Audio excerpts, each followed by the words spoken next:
Hello and welcome back. This is video number 2, and we're going to dive right in and talk about what's your end goal.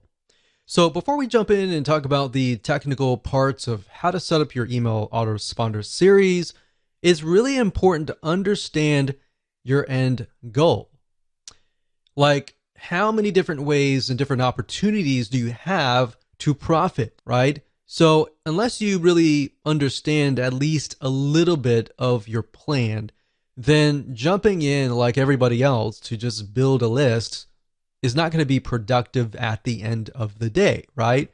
So that's why I am going to focus on these few videos on what is your end goal, how do you create a connection, and how to understand your demographics and who you're talking to. That is actually something that most people totally forget about, and they skip that. And when they skip that, you actually end up failing or not profiting as well as you should be at the end of the day.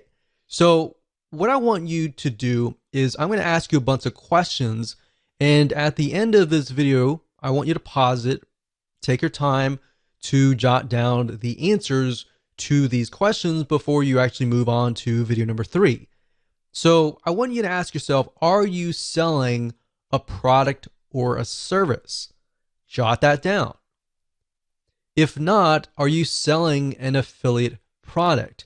Now, if you're selling a product, obviously you could sell an affiliate product in the long run or vice versa. You really just want to get an idea of what your end goal is now, and what your future end goals could look like is fine.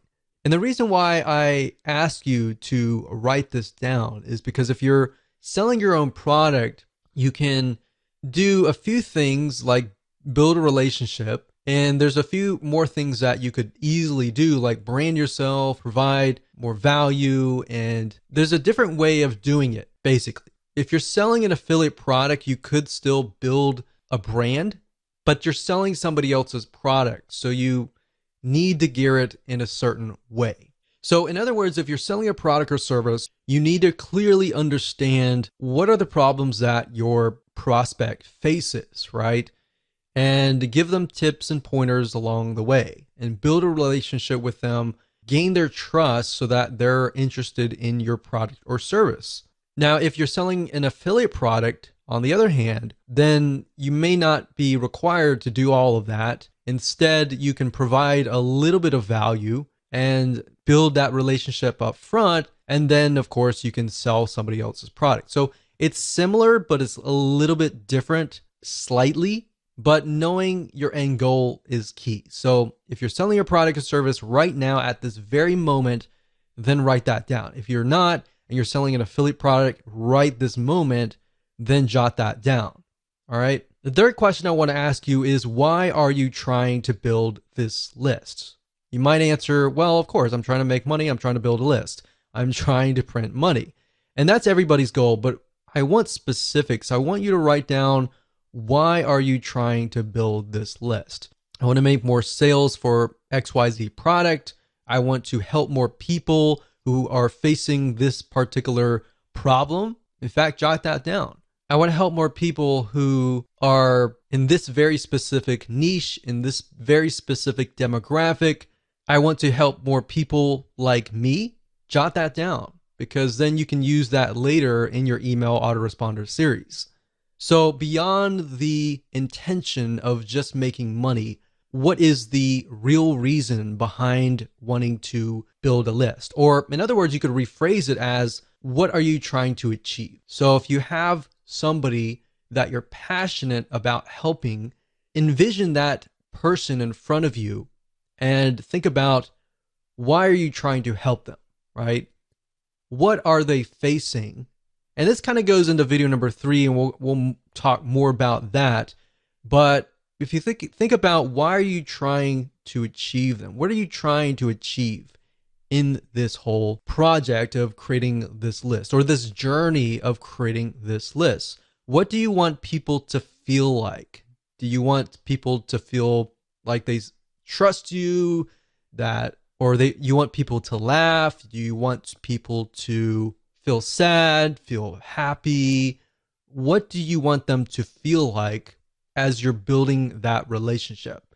Now, you might ask, why would I want somebody to feel sad? Well, if you're trying to gradually build up to that point of trying to sell them, you want to focus on their pain. Not necessarily your goal is to make them sad, but your goal is to find their pain and to show them that you understand their pain. You understand where they're coming from, right? And from that point, how do you heal them? How do you help them? How do you solve their pain? All right. So that's what you want to do, and jot that down. So what I'm trying to get at is there should be a very specific reason why you are building a list. Building a list just because you're told that it's a great way to print money is not the best reason. In fact, money should come last. Helping people should come first.